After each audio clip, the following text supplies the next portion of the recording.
ನಮಸ್ಕಾರ ಪ್ರಿಯ ವೀಕ್ಷಕರೇ, ಆತ್ಮ ಜಾಗೃತಿ ಕಾರ್ಯಕ್ರಮಕ್ಕೆ ತಮ್ಮೆಲ್ಲರಿಗೂ ಸ್ವಾಗತ. ಮನುಷ್ಯ ಹುಟ್ಟಿದಾಗಿಂದ ಸಾಯುವವರೆಗೂ ಸಂತೋಷ, ಸುಖ, ಖುಷಿ ಇದನ್ನು ಪಡೆಯೋದಕ್ಕೋಸ್ಕರ ಪ್ರಯತ್ನ ಮಾಡ್ತಾನೇ ಇರ್ತಾನೆ. ಇತ್ತೀಚೆಗಂತೂ ಆ ಪ್ರಯತ್ನ ಒದ್ದಾಟದಲ್ಲಿ ತಿರುಗೋಗ್ಬಿಟ್ಟಿದೆ. ನಾವು ಇಷ್ಟು ಒದ್ದಾಟ ಮಾಡಿದರೂ ಸಹಿತ ಖುಷಿ ನಮಗೆ ಬರುತ್ತೆ ಹೋಗುತ್ತೆ ಇದೇ ಥರ ಆಗ್ತಾಯಿದೆ. ಇದರ ಬಗ್ಗೆ ಹೀಗೆ ಯಾಕಾಗುತ್ತೆ ಅಂತ ತಿಳಿದುಕೊಳ್ಳೋದಕ್ಕೆ ಇವತ್ತು ನಮ್ಮ ಜೊತೆಯಲ್ಲಿ ಬ್ರಹ್ಮಕುಮಾರಿ ರೂಪಾ ಅಕ್ಕನವ್ರು ಬಂದಿದ್ದಾರೆ. ಅವರ ಜೊತೆ ಮಾತಾಡೋಣ.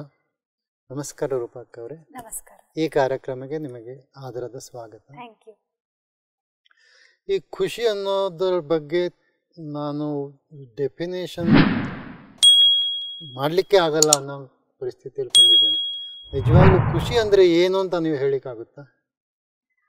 ಖುಷಿ ಅಂದರೆ ಇದೊಂದು ಆಧ್ಯಾತ್ಮಿಕ ಶಕ್ತಿ, ಒಂದು ಎನರ್ಜಿ ಅಂತ ಹೇಳ್ಬೋದು.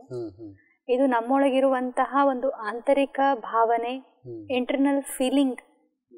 ಅದು ನನ್ನೊಳಗೆ ಜಾಗೃತ ಆಗುವಂತಹ ಒಂದು ಫೀಲಿಂಗ್ ಅಂತ ಹೇಳ್ಬೋದು. ಈ ಖುಷಿಯನ್ನ ನಾವು ಸರಿಯಾಗಿ ಅರ್ಥ ಮಾಡ್ಕೊಳ್ಳೋದಕ್ಕಾಗಿ ಇವತ್ತು ಒಂದು ಒಳ್ಳೆ ಬಟ್ಟೆನ ತೊಟ್ಕೊಂಡ್ರೆ ನಾನು ಖುಷಿಯಾಗಿರ್ತೀನಿ, ಅಥವಾ ಇವತ್ತು ಎಲ್ಲೋ ಪಿಕ್ನಿಕ್ ಹೋಗಿ ಬಂದ್ವಿ ಅಂತಂದರೆ ನಾನು ತುಂಬ ಖುಷಿಯಾಗಿದ್ದೀನಿ, ಇವತ್ತು ಫಿಲಮ್ ನೋಡಿ ಬಂದೆ ಅಂತಂದರೆ ನಾನು ತುಂಬ ಖುಷಿ ಆಗ್ತೀನಿ, ಅಥವಾ ಇಂಥ ವಸ್ತುವನ್ನು ನಾನು ತಿಂದರೆ ನನಗೆ ತುಂಬ ಖುಷಿಯಾಗುತ್ತೆ ಅಂತ ನಾವು ಈ ಥರ ಎಕ್ಸ್ಪ್ಲೋರ್ ಮಾಡ್ತೀವಿ. ಆದರೆ ಈ ಖುಷಿ ಅನ್ನೋದೇನಿದೆ, ಇದು ನಿರಂತರವಾಗಿ ಅನುಭವ ಮಾಡುವಂತಹ ಒಂದು ಶಕ್ತಿ.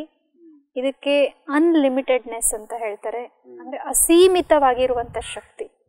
ಯಾವುದೇ ಕಾರಣಕ್ಕೂ ಏನೇ ಆದ್ರೂ ಸಹ ಅದು ನಾನು ಖುಷಿಯನ್ನು ಕಳ್ಕೊಳ್ಳಿಕ್ಕೆ ಸಾಧ್ಯ ಆಗುವುದಿಲ್ಲ ಅಂತ ಆಧ್ಯಾತ್ಮಿಕತೆ ಹೇಳ್ತದೆ. ಯಾಕಂದ್ರೆ ಈ ಶಕ್ತಿ ನನ್ನೊಳಗೆ ಜಾಗೃತ ಆಗ್ತದೆ, ಆದರೆ ಇದು ಹೊರಗಡೆಯಿಂದ ಬರ್ತಾ ಇರೋದ್ರಿಂದ ಅದು ಎಲ್ಲೋ ಒಂದು ಸೀಮಿತ ಕಡೆಗೆ ಹೋಗ್ತಾ ಇದೆ, ಒಂದು ಲಿಮಿಟೆಡ್ ದಾರಿ ಆಗೋಗ್ಬಿಟ್ಟಿದೆ. ಅದಕ್ಕೆ ನಾವು ನಿರಂತರವಾಗಿ ಖುಷಿಯಾಗಿ ಇವತ್ತಿರ್ತಾ ಇಲ್ಲ. ನನಗೂ ಇದೇ ಪ್ರಶ್ನೆ ಕಾಡ್ತಾ ಇದೆ. ಖುಷಿ ಬರುತ್ತೆ ಹೋಗುತ್ತೆ, ಯಾಕೆ ಇದು? ಇದಕ್ಕೇನು ಬೇರೆ ದಾರಿ ಇಲ್ವಾ, ಅಥವಾ ಇದು ಸ್ವಭಾವನ ಅದರದ್ದು? ಖುಷಿ ಇವತ್ತು ಬರ್ತದೆ ಹೋಗ್ತದೆ. ಬಹಳ ಚೆನ್ನಾಗಿ ಕೇಳ್ತಾ ಇದ್ದೀರಾ. ಯಾಕೆ ಅಂದರೆ ನಾವು ಒಂದು ಜೀವನದಲ್ಲಿ ಬಹಳಷ್ಟು ಪರಿಸ್ಥಿತಿಯನ್ನು ಎದುರಿಸ್ಬೇಕಾಗ್ತದೆ. ವೆರೈಟಿ ರೂಪದಲ್ಲಿ ಬರ್ತದೆ. ಅದು ನಮ್ಮ ಒಳಗಿನ ಭಾವನೆಗಳನ್ನ ಮೇಲೆ ಕೆಳಗೆ ಮಾಡ್ತಾನೆ ಇರ್ತದೆ. ಈಗ ಒಂದು ನಾವು ಮೂವಿ ನೋಡ್ತಿರ್ಬೇಕಾದ್ರೆ ಅದು 3 ಗಂಟೆ ಅಷ್ಟೇ ಇರ್ತದೆ. ಆ 3 ಗಂಟೆಗಳಲ್ಲಿ ನಿಮ್ಮ ಮಾನಸಿಕ ಸ್ಥಿತಿಗಳನ್ನ ನೋಡ್ಕೊಂಡ್ರೆ ಎಷ್ಟು ಬೇರೆ ಬೇರೆ ಬೇರೆ ಬೇರೆ ರೂಪದಲ್ಲಿ ಚೇಂಜ್ ಆಗ್ತಾನೆ ಇರ್ತದೆ. ಒಂದು ಸೀನ್ ಬರ್ತದೆ, ಆ ಸೀನ್ ನನ್ನ ಫೇವರಲ್ಲಿ ಇತ್ತು ಅಂದ್ರೆ ತುಂಬಾನೇ ಖುಷಿ ಆಗ್ಬಿಡ್ತೀನಿ. ಇನ್ನೊಂದು ಸೀನ್ ಬರುತ್ತೆ, ನನ್ನ ಫೇವರಲ್ಲಿ ಇರುವುದಿಲ್ಲ, ಮತ್ತೆ ನಾನು ಡೌನ್ ಆಗ್ಬಿಡ್ತೀನಿ. ಹೀಗೆ ಏರಿಳಿತಗಳಲ್ಲಿ ನಾನು ಬರ್ತಾನೆ ಇರ್ತೀನಿ. ಹಾಗೆ ಈ ಜೀವನ ಅನ್ನುವಂತಹ ನಾಟಕದಲ್ಲಿ, ಜೀವನ ಮೂವಿಯಲ್ಲೂ ಕೂಡ ಅನೇಕ ದೃಶ್ಯಗಳು ಎದುರಾಗ್ತಿರ್ತದೆ. ಬೆಳಗ್ಗೆ ಕಣ್ಬಿಟ್ಟು ಎದ್ದು ಕುತ್ಕೊಂಡ್ಬಿಟ್ರೆ ಬೇರೆ ಬೇರೆ ಬೇರೆ ಆಗಿರುವಂತ ದೃಶ್ಯಗಳು ನನ್ನ ಎದುರುಗಡೆಗೆ ಬರ್ತದೆ. ಈಗ ಮಕ್ಕಳು ಹೇಳ್ತಾರೆ ಬೇಗ ಎದ್ಬಿಟ್ರು ಅಂತಂದ್ರೆ ತುಂಬಾನೇ ಖುಷಿ ಆಗ್ಬಿಡ್ತದೆ. ಅದೇ ಮಕ್ಕಳು ಲೇಟ್ ಆಗ್ಬಿಟ್ರು ಅಂದ್ರೆ ಟೆನ್ಷನ್ ಆಗುತ್ತೆ. ಅದೇ ಮಕ್ಕಳು ಮತ್ತೆ ಬೇಗ ರೆಡಿ ಆಗ್ಬಿಟ್ರು ಅಂದ್ರೆ ಇನ್ನು ಮತ್ತೆ ಖುಷಿ ಆಗುತ್ತೆ. ಅದೇ ನೆಕ್ಸ್ಟ್ ಮೂಮೆಂಟಿಗೆ ಮತ್ತೆ ಏನಾದ್ರು ಒಂದ್ ವೇಳೆ ಬಸ್ ಮಿಸ್ ಮಾಡ್ಕೊಂಡ್ಬಿಟ್ರು ಅಂದ್ರೆ ಮತ್ತೆ ಅಲ್ಲಿ ಖುಷಿ ಕಳ್ಕೊಂಡ್ಬಿಡ್ತೀವಿ. ಮತ್ತೆ ಹಾಗೆ ನೋಡಿದ್ರೆ ಈಗ ಖುಷಿ ಕಳ್ಕೊಂಡ ತಕ್ಷಣ ಮತ್ತೆ ನಾನೇನ್ ಮಾಡ್ಬೇಕಲ್ಲಿ? ಈಗ ಬಸ್ ಮಿಸ್ ಮಾಡ್ಕೊಂಡ್ಬಿಟ್ರೆ ಅಲ್ಲಿ ನಾನೇನ್ ಮಾಡ್ಬೇಕು? ಮತ್ತೆ ಅದಕ್ಕೇನಾದ್ರೂ ವ್ಯವಸ್ಥೆ ಮಾಡ್ಬೇಕಲ್ಲ, ನಾನೇ ಹೋಗ್ಬೇಕು ಅಥವಾ ಮತ್ತೇನಾದ್ರೂ ವ್ಯವಸ್ಥೆನ ಮಾಡ್ಬೇಕು. ಈಗ ತಿಳ್ಕೊಳ್ಳಿ, ನಾನೇ ತಗೊಂಡು ಹೋಗಿ ಅವ್ರನ್ನ ಬಿಟ್ಟು ಬಂದೆ, ಬಹಳ ಖುಷಿ ಆಯ್ತು, ಸಮಯದ ಅನುಸಾರವಾಗಿನೂ ಹೋಗಿ ಮುಟ್ಬಿಟ್ಟೆ. ನೆಕ್ಸ್ಟ್ ಮೂಮೆಂಟ್ನಲ್ಲೇ ಮತ್ತೆ ನನಗನ್ನಿಸ್ತದೆ ಈಗ ನಾನು ಹಿಂದಿನ ದಿನ ಮಾಡಿಸಿರುವಂತಹ ಹೋಮ್ವರ್ಕ್ ಬುಕ್ಕು ತರಲೇ ಇಲ್ಲ. ಸೊ ಮತ್ತೆ ಅಲ್ಲಿ ನಾನು ಖುಷಿ ಕಳ್ಕೊಂಡ್ಬಿಡ್ತೀನಿ. ಸೊ ಇಡೀ ದಿನ ಹೀಗೆ ಏರಿಳಿತಗಳಲ್ಲಿ ಬರ್ತಾ ಬರ್ತಾ ಬರ್ತಾ ಅಂದರೆ ಇಲ್ಲೇನು ಹೊರಗಡೆ ಪರಿಸ್ಥಿತಿಗಳು ನಡೀತಾ ಇದೆ, ಆ ಪರಿಸ್ಥಿತಿಗಳ ಪ್ರಭಾವ ನನ್ನ ಮನಸ್ಸಿನ ಮೇಲೆ ಎಷ್ಟು ಎಫೆಕ್ಟ್ ಆಗ್ತಾ ಇದೆ. ಇದರಿಂದ ನಂದು ಒಂದು ಮಾನಸಿಕ ಸ್ಥಿತಿ ರೆಡಿ ಆಗುತ್ತೆ. ಈ ಸ್ಥಿತಿಗೆ ಆಧಾರ ಹೊರಗಿನ ಪರಿಸ್ಥಿತಿಗಳು. ಯಾಕಂದ್ರೆ ನನ್ನ ಪೂರ್ಣ ಕಂಟ್ರೋಲನ್ನು ನಾನು ಹೊರಗಡೆ ಕೊಟ್ಬಿಟ್ಟಿದ್ದೀನಿ. ಅವರು ಬೈದರು, ಅದಕ್ಕೆ ನಾನು ಬೇಜಾರು ಮಾಡಿಕೊಂಡೆ, ಅಥವಾ ಅಲ್ಲಿ ಏನೋ ಒಂದು ಸ್ವಲ್ಪ ಅವ್ಯವಸ್ಥೆ ಆಯಿತು, ಅದಕ್ಕೆ ನನ್ನ ಮಾನಸಿಕ ವಿಚಾರಗಳಲ್ಲಿ ಪರಿವರ್ತನೆ ಆಯಿತು, ನಾನು ದುಃಖಿ ಆಗಿಬಿಟ್ಟೆ. ಅಂದರೆ ನನ್ನ ಎಲ್ಲ ಕಂಟ್ರೋಲ್ಸ್ಗಳನ್ನು ನಾನು ಇವತ್ತೇನು ಮಾಡಿದ್ದೀನಿ, ಹೊರಗಡೆ ಕೊಟ್ಟಿದ್ದೀನಿ. ಈಗ ಹೆಂಗೆ ನಾವು ಟಿ ವಿದು ರಿಮೋಟನ್ನು ಹೇಗೆ ಒತ್ತುತ್ತಾ ಹೋಗ್ತೀವಿ, ಹಂಗೆ ಚಾನೆಲ್ ಚೇಂಜ್ ಆಗ್ತಿರ್ತದೆ. ಹಾಗೆ ಈ ಜೀವನ ರೂಪಿ ಟಿ ವಿಯಲ್ಲೂ ಕೂಡ, ಈ ಮನುಷ್ಯನಲ್ಲೂ ಕೂಡ ಏನಾಗ್ತಾ ಇದೆ ಅಂತಂದರೆ, ವರ್ತನೆಗಳು ಪರಿವರ್ತನೆ ಹೇಗೆ ಆಗ್ತಿದೆ ಅಂತಂದರೆ, ಹೊರಗಡೆ ಹೇಗೆ ಅದು ರಿಮೋಟ್ ಕಂಟ್ರೋಲ್ ಬಟನ್ ಒತ್ತುತ್ತಾ ಇದೆ, ಹಾಗೆ ನಮ್ಮಲ್ಲೂ ಕೂಡ ಪರಿವರ್ತನೆ ಇವತ್ತು ಆಗ್ತಾನೇ ಇದೆ. ಸೊ ಅದಕ್ಕೆ ಇಲ್ಲೇನು ಕಂಟಿನ್ಯೂಯಸ್ ಆಗಿ ಹೊರಗಡೆ ಏನು ಪರಿವರ್ತನೆ ಆಗ್ತಾ ಇದೆ, ಅದರ ಪ್ರಭಾವ ನನ್ನ ಮಾನಸಿಕ ಸ್ಥಿತಿಯ ಮೇಲೆ ಬೀಳ್ತಾ ಇದೆ. ಅದು ಹೇಗೆ ಬೀಳ್ತಾ ಇದೆ, ಹಾಗೆ ಒಂದು ವೇಳೆ ತಿಳ್ಕೊಳ್ಳಿ, ಆ ಸಮಯದಲ್ಲಿ ನಾನು ಡಿಸ್ಟರ್ಬ್ ಆದೆ ಅಂತಂದರೆ ಆವಾಗ ನನ್ನ ಮಾನಸಿಕ ಶಕ್ತಿ ಕಡಿಮೆ ಆಗಿಬಿಡ್ತದೆ. ಒಂದು ವೇಳೆ ಖುಷಿ ಆದರೆ ಹೆಚ್ಚಾಗ್ತದೆ. ಹಾಗೆ ಇಡೀ ದಿನ ನಾನು ಚೆಕ್ ಮಾಡಿ ನೋಡಿಕೊಂಡ್ರೆ ನನ್ನ ಮೀಟರನ್ನು ಜಾಸ್ತಿ ನಾನು ಕಡಿಮೆ ಆಗ್ತದೋ ಅಥವಾ ಹೆಚ್ಚಾಗ್ತದೋ, ಏನಾಗುತ್ತೆ ಅಲ್ಲಿ ಕಡಿಮೆನೇ ಆಗ್ತಾ ಇದೆ ಅಲ್ವಾ. ನನ್ನ ಇಡೀ ದಿನದಲ್ಲಿ ನಾನು ಪರಿಸ್ಥಿತಿಗಳೇನು ಎದುರಿಸ್ತಾ ಹೋಗ್ತೀನಿ, ಆವಾಗ ಡಿಸ್ಟರ್ಬ್ ಆಗ್ತೀನಿ, ಇರಿಟೇಷನಲ್ಲಿ ಬರ್ತೀನಿ, ಸಿಟ್ನಲ್ಲಿ ಬರ್ತೀನಿ. ಈ ನಕಾರಾತ್ಮಕ ಭಾವನೆಗಳಿಂದ ನನ್ನ ಆಂತರಿಕ ಮೀಟರ್ ಏನಿದೆ ಅದು ಡೌನ್ ಆಗ್ತಾನೆ ಹೋಗ್ತಾ ಇದೆ. ಅದಕ್ಕೆ ಒಂದು ಸ್ವಲ್ಪ ಇದೇ ಕಂಟಿನ್ಯೂಸ್ ಆಗ್ತಾ ಒಂದು ಸಮಯದಲ್ಲಿ ನಾನು ಕೂತ್ಕೊಂಡು ಏನಾದರೂ ವಿಚಾರ ಮಾಡಿ ನನ್ನ ಬಗ್ಗೆನೇ where is my life heading, ಅಥವಾ ನನ್ನ ಜೀವನ ಎಲ್ಲಿ ಹೋಗ್ತಾ ಇದೆ ಅಂತ ನಾನು ಕೂತ್ಕೊಂಡು ವಿಚಾರ ಮಾಡಿದ್ರೆ ಎಲ್ಲ ಚೆನ್ನಾಗೇ ಇದೆ ಅನ್ನಿಸ್ತದೆ. ಒಳ್ಳೆ ನಾನು ಹಸ್ಬೆಂಡ್ ಇದ್ದೀನಿ, ನನಗೊಂದು ಒಳ್ಳೆ ವೈಫ್ ಇದ್ದಾರೆ, ನನ್ನ ಮಕ್ಕಳೂ ಚೆನ್ನಾಗಿದ್ದಾರೆ, ಇಷ್ಟು 30-35 ಏಜ್ನಲ್ಲಿ ಒಳ್ಳೆ ಪೇಮೆಂಟ್, ನನ್ನ ಮನೆಗೆ ಸ್ಯಾಲ್ರಿ ಪ್ಯಾಕೇಜ್ ಬರ್ತಾ ಇದೆ, ಡ್ಯೂಪ್ಲೆಕ್ಸ್ ಬಿಲ್ಡಿಂಗನ್ನು ಕಟ್ಕೊಂಡಿದ್ದೀವಿ, ಮನೆ ಮುಂದುಗಡೆಗೆ 4-6 ಗಾಡಿಗಳು ನಿಂತ್ಕೊಂಡಿದ್ದಾವೆ. ಆದರೂ ಸಹ ಎಲ್ಲೋ ಒಂದು ಅಸಂತುಷ್ಟತೆ, ಎಲ್ಲೋ ಒಂದು ತರಹದ ಅಸಂತೋಷ ನನ್ನ ಮನಸ್ಸಿನಲ್ಲಿ ಕಾಡ್ತಾ ಇದೆ. ಏನೋ ಒಂದು ಕಳ್ಕೊಂಡಿದ್ದೀನೇನಪ್ಪ ಅನ್ನುವಂಥ ಒಂದು ಹಾಲೋನೆಸ್ಸು, ಒಂದು ವ್ಯಾಕ್ಯೂಮ್ ಕ್ರಿಯೇಟ್ ಆಗಿದೆ. ನನಗೆ ಏನಾಗ್ತಾ ಇದೆ ಅಂದರೆ, ಖುಷಿ ಅನ್ನೋದ್ರ ಬಗ್ಗೆ ನಾನು ಯೋಚನೆ ಮಾಡ್ತೇನೆ, ಆದರೆ ದಿನನಿತ್ಯದ ವ್ಯವಹಾರದಲ್ಲಿ ಖುಷಿ ಇದೆಯೋ ಇಲ್ಲೋ ಅನ್ನೋದು ಒಂದು ವಿಷಯ. ಆದರೆ ಎದುರುಗಡೆ ಬಂದ ಪರಿಸ್ಥಿತಿಯನ್ನು ನಾನು ಎದುರಿಸಬೇಕು, ಅದರಿಂದ ಪಾರಾಗಬೇಕು, ಅದು ನಂದು ಫಸ್ಟ್ ಪ್ರಯಾರಿಟಿ ಆಗ್ತದೆ. ಆ ಪರಿಸ್ಥಿತಿ ನನಗೆ ಖುಷಿ ಕೊಡುತ್ತೋ ಇಲ್ಲೋ ಕೊಡಲ್ವೋ ಅದು ಆಮೇಲೆ ಯೋಚನೆ ಮಾಡುವಂಥ ಸ್ಥಿತಿ. ಎದುರುಗಡೆ ಬಂದ ಪರಿಸ್ಥಿತಿ ನಾನು ಪಾರು ಮಾಡೋದು ಹೇಗೆ, ಇದೇ ಒಂದು ದೊಡ್ಡ ಸಮಸ್ಯೆ ಆಗಿದೆ ನನಗೆ. ಬಹಳ ಪ್ರಾಕ್ಟಿಕಲ್ ಇದೆ ಇದು, ಇದೇ ಪ್ರಾಕ್ಟಿಕಲ್ ಪ್ರಾಬ್ಲಮ್. ಅಂದ್ರೆ ಆ ಸಮಯದಲ್ಲಿ ನಾನು ಖುಷಿಯಲ್ಲಿ ಇದೀನೋ ಇಲ್ವೋ ಅದು ಸೆಕೆಂಡರಿ ಆಗ್ಬಿಡ್ತದೆ. ಫಸ್ಟ್ ನಾನು ಇದನ್ನ ನನಗೆ ಆ ಎದುರಿನ ಸಮಸ್ಯೆಯನ್ನ, ಪರಿಸ್ಥಿತಿಯನ್ನ ನಿಭಾಯಿಸಬೇಕು, ಸಾಲ್ವ್ ಮಾಡಬೇಕು. ಸೊ ಹಾಗಿದ್ರೆ ಈಗ ನಾವು ಖುಷಿಯನ್ನ ಸೈಡ್ಗೆ ಇಡೋಣ, ಪರಿಸ್ಥಿತಿ ಬಗ್ಗೆನೇ ಮಾತಾಡೋಣ. ಈಗ ತಿಳ್ಕೊಳ್ಳಿ, ಯಾವುದೋ ಒಂದು ಕ್ರಿಟಿಕಲ್ ಪರಿಸ್ಥಿತಿ ಬಂದಿದೆ ನಿಮ್ಮ ಎದುರುಗಡೆಗೆ. ಸೊ ಈಗ ಫಾರ್ ಎಕ್ಸಾಂಪಲ್ ಈಗ ತಾನೇ ಮಾತಾಡೋದ್ವಲ್ಲ, ಈ ಬಸ್ ಮಿಸ್ ಮಾಡ್ಕೊಂಡ್ಬಿಟ್ಟ ಹುಡುಗ. ಆ ಬಸ್ ಮಿಸ್ ಮಾಡ್ಕೊಂಡ ತಕ್ಷಣನೇ ಈಗ ಅಲ್ಲಿ ಸಮಸ್ಯೆ ಉದ್ಭವ ಆಗಿದೆ. ಈಗ ನನ್ನೊಳಗಡೆ ಆ ಸಮಯದಲ್ಲಿ ಡಿಸ್ಟರ್ಬೆನ್ಸ್ ಕ್ರಿಯೇಟ್ ಆಯಿತು. ಸೊ ಈಗ ನಾನು ಏನು ಮಾಡಬೇಕು, ಎನಿ ಹೌ ಈಗ ಆ ಮಗನ್ನ ನಾನು ತೊಗೊಂಡೋಗಿ ಆ ಸಮಯದ ಅನುಸಾರವಾಗಿ ಸ್ಕೂಲ್ಗೆ ಮುಟ್ಟಿಸ್ಬೇಕು. ಈಗ ಆ ಸಮಯದಲ್ಲಿ ತಿಳ್ಕೊಳ್ಳಿ, ಈಗ ನಿಮ್ಗೆ ಅವತ್ತು ಈ ಥರ ಹುಷಾರಿಲ್ಲ ನಿಮ್ಮ ಶರೀರಕ್ಕೆ, ನೀವು ಹೇಳೋಕ್ಕೆ ಆಗ್ತಾ ಇಲ್ಲ.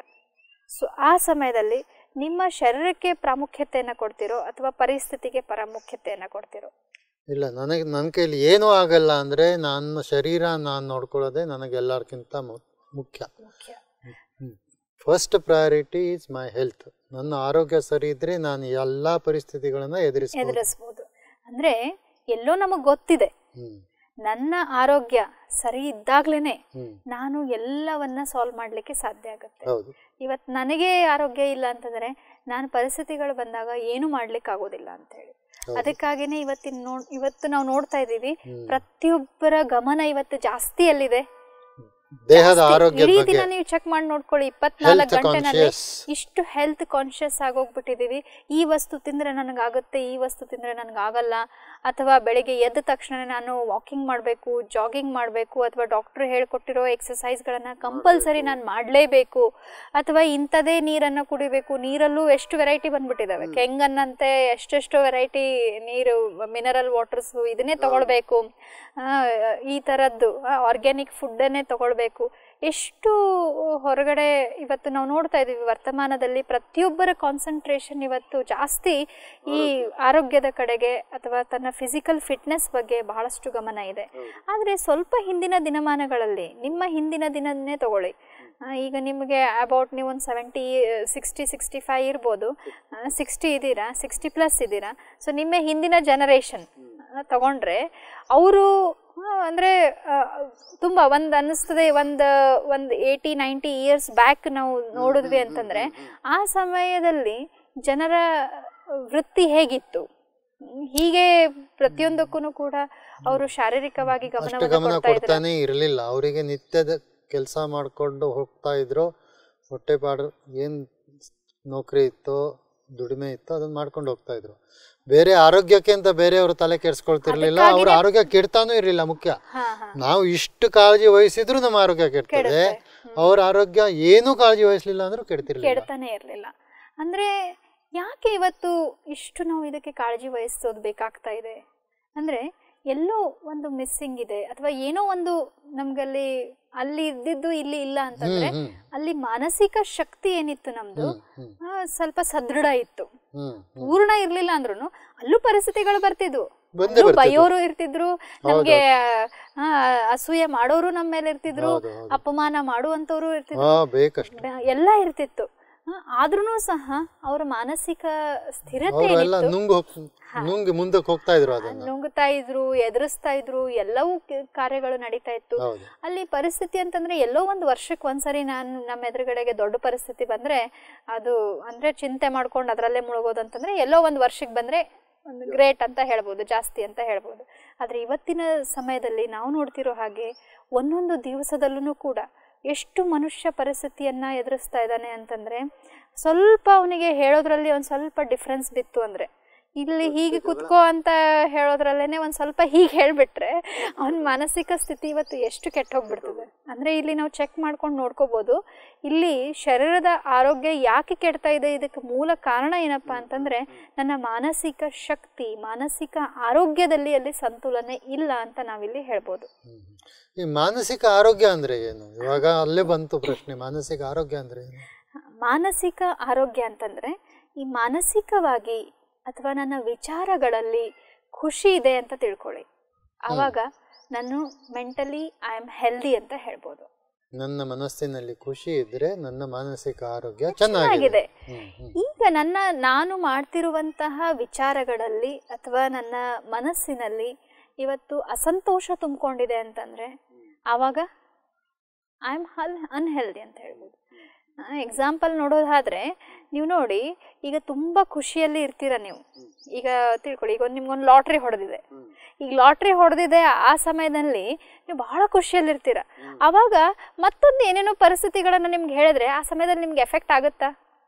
ಇಲ್ಲ, ಸಣ್ಣ ಪುಟ್ಟ ವಿಷಯ ಎಲ್ಲ ತಲೆಗೆ ಹೋಗೋದೇ ಇಲ್ಲ, ಏನು ಆಗುದೇ ಇಲ್ಲ. ಯಾಕಂದ್ರೆ ಇಷ್ಟು ನಿಮ್ಮ ಸ್ಥಿತಿ ಏರ್ಬಿಟ್ಟಿದೆ ಅಂದ್ರೆ, ಎನರ್ಜಿ ಲೆವೆಲ್ ಏರ್ಬಿಟ್ಟಿದೆ ಅಂದ್ರೆ ಆವಾಗ ಚಿಕ್ಕ ಪುಟ್ಟ ವಿಷಯಗಳು ಅವ್ರು ಹೀಗಂದ್ರು, ಇವ್ರು ಹೀಗ್ ಮಾತಾಡಿದ್ರು, ಅವ್ರು ನನ್ನನ್ನ ನೋಡಿ ಹೀಗಂತ ಇದಾರೆ ಅನ್ನೋದಕ್ಕೆ ಅವಾಗ ನನಗೇನು ಹತ್ತೋದೇ ಇಲ್ಲ.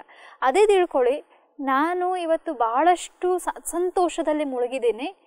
ಆ ಸಮಯದಲ್ಲಿ ಒಂದ್ ಸ್ವಲ್ಪನೂ ಯಾರಾದ್ರೂ ನನಗೆ ಒಂದ್ ಸ್ವಲ್ಪ ಏನು ಅಂದೇ ಇಲ್ಲ ಅನ್ನೋ ಅಷ್ಟ್ರಲ್ಲೇನೆ ಅವ್ರ ಮುಖದ ನೋಡ್ತಾನೆ ನನ್ನಲ್ಲಿ ಎಷ್ಟು ಡಿಸ್ಟರ್ಬೆನ್ಸ್ ಆಗ್ಬಿಡ್ತದೆ.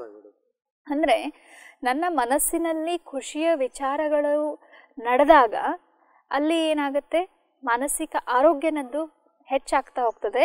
ಅದರಿಂದ ನೀವು ನೋಡಿ ಬರುವಂತ ಪರಿಸ್ಥಿತಿಗಳನ್ನ ನಾವು ಹೇಗೆ ಎದುರಿಸ್ತೀವಿ, ಪರಿಸ್ಥಿತಿಗಳು ನಮಗಲ್ಲಿ ಪರಿಸ್ಥಿತಿ ಅನ್ಸೋದೇ ಇಲ್ಲ ಅಲ್ವಾ, ಅದನ್ನ ಹೇಗ್ ಪಾರ್ ಮಾಡ್ತೀವಿ ಅನ್ನೋದು ನಮಗೆ ಗೊತ್ತಾಗೋದಿಲ್ಲ. ಆ ತರ ನಾವು ಅಲ್ಲಿ ಪಾರ್ ಮಾಡ್ಬಿಡ್ತೀವಿ. ಫಾರ್ ಎಕ್ಸಾಂಪಲ್ ನಿಮ್ಗೆ ಹೇಳ್ಬೇಕು ಅಂತಂದ್ರೆ ಇಲ್ಲಿ ಶಾರೀರಿಕವಾಗಿ ನಾವು ಹೆಲ್ದಿನೇ ಇದೀವಿ. ಇವತ್ತು ನೀವು ಹೇಳ್ತೀರಾ ಹೆಲ್ದಿನೇ ಇದೀರಿ ಅಂತ ಹೇಳಿ, ಹಾಗೆ ನೋಡಿದ್ರೆ ಸಣ್ಣ ಪುಟ್ಟ ಅದು ಇದು ಏನೇನೋ ರೋಗಗಳು ನಮ್ಗೆ ಇರ್ತಾನೆ ಇರ್ತದೆ. ಹಂಗೆ ಹೇಳ್ಬೇಕಂದ್ರೆ ಈಗ ಕಾಲ್ ನೋವಿದೆ ಅಂತ ಇಟ್ಕೊಳ್ಳಿ, ನಿಮ್ಗೆ ಅಲ್ಲಿಗೆ ಎಲ್ಲೋ ಹೋಗ್ಬೇಕಾಗಿದೆ, ಆರಾಮಾಗಿ ಹೇಳ್ತೀರಾ ಹೋಗ್ತೀರಾ, ನೋಯ್ತಾ ಇದೆ ಒಳಗಡೆ, ಅಲ್ಲಿ ನೋವು ಕೊಡ್ತಾ ಇದೆ, ಆದ್ರೆ ಹೇಳ್ತಾರೆ ಯಾರೋ ನಿಮ್ಗೆ ಅದನ್ನ ಹೋಗಿ ವೈದ್ಯರ ಹತ್ರ ತೋರಿಸ್ಕೊಂಡ್ ಬನ್ನಿ, ಡಾಕ್ಟರ್ ಹತ್ರ ಹೋಗ್ ಬನ್ನಿ, ನೋಡೋಣ ಬಿಡಿ ಇದೆಲ್ಲ ಏನು ಸಣ್ಣ ಪುಟ್ಟ ಎಲ್ಲ ಯಾರು ಬರುತ್ತೆ ಹೋಗ್ತಾ ಇರ್ತದೆ, ಅದ್ರ ಕಡೆ ಯಾರು ಗಮನ ಕೊಡೋರು ಅಂತ ನಾವು ಹೇಳ್ತೀವಿ.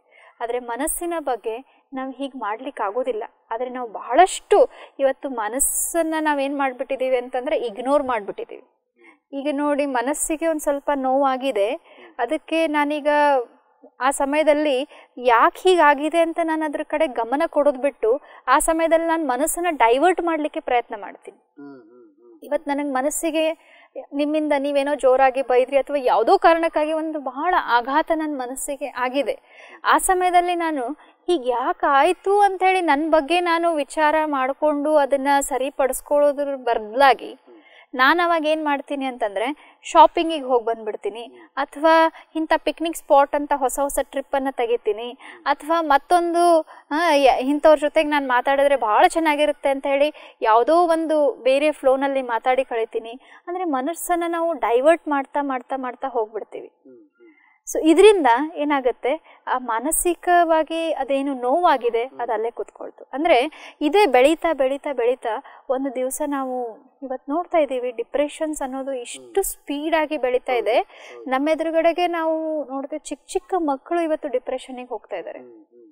ತಮ್ಮ ಮಾನಸಿಕವಾದಂಥ ಅಸಂತುಲನೆ ಬಿಲ್ಕುಲ್ ಅಂದರೆ ಸಂಪೂರ್ಣವಾಗಿ ಅವರು ಕಳ್ಕೊಂಡು ಹೋಗ್ತಾ ಇದ್ದಾರೆ.